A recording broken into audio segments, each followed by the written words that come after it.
One of our clients presented with shoulder pain. So we did a bunch of assessments. One of them was putting him into a bear hold position. It's just a way to load him.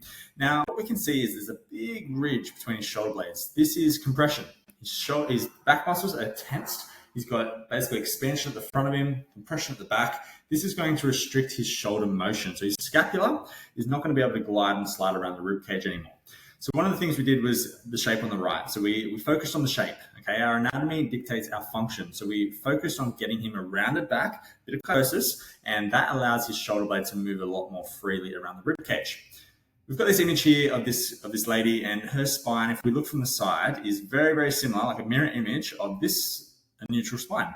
That's perfect, right? So that's what we want to aspire to be like.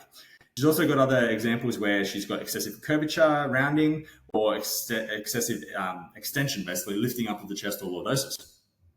Why is this important? Well, as I said, anatomy dictates our function. So our shoulder blade isn't straight. It's not a flat shape. It's actually a curved shape. So I've got an image here. It's like a C, okay? So we've got convex, which is the rib cage, and concave shapes, which is our shoulder blade. These should glide and slide. If that breaks down, if I've got too much expansion and I'm very straight, for example, like this image on the right, basically I'll get scapular winging. My shoulder blade will get caught between the ribs and it flares off a little bit. Okay, so that was what this image is over here. So what do we do about it? Well, there is a number of exercises. One is like a bear hold, for example. So holding that position statically, getting him stronger in that rounded or expanded position.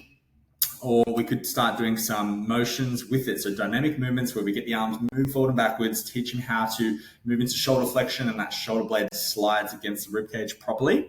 And then we can also do things like rotation. So we get the shoulder blade wrapping around the ribcage now, rotating around it and gliding properly. And that is what we find improves their dysfunction, their pain. A lot of those outcomes improve drastically from that. So yeah, that's a way we approach shoulders, pain in general. We look at what they can't do and what they need to do to get better.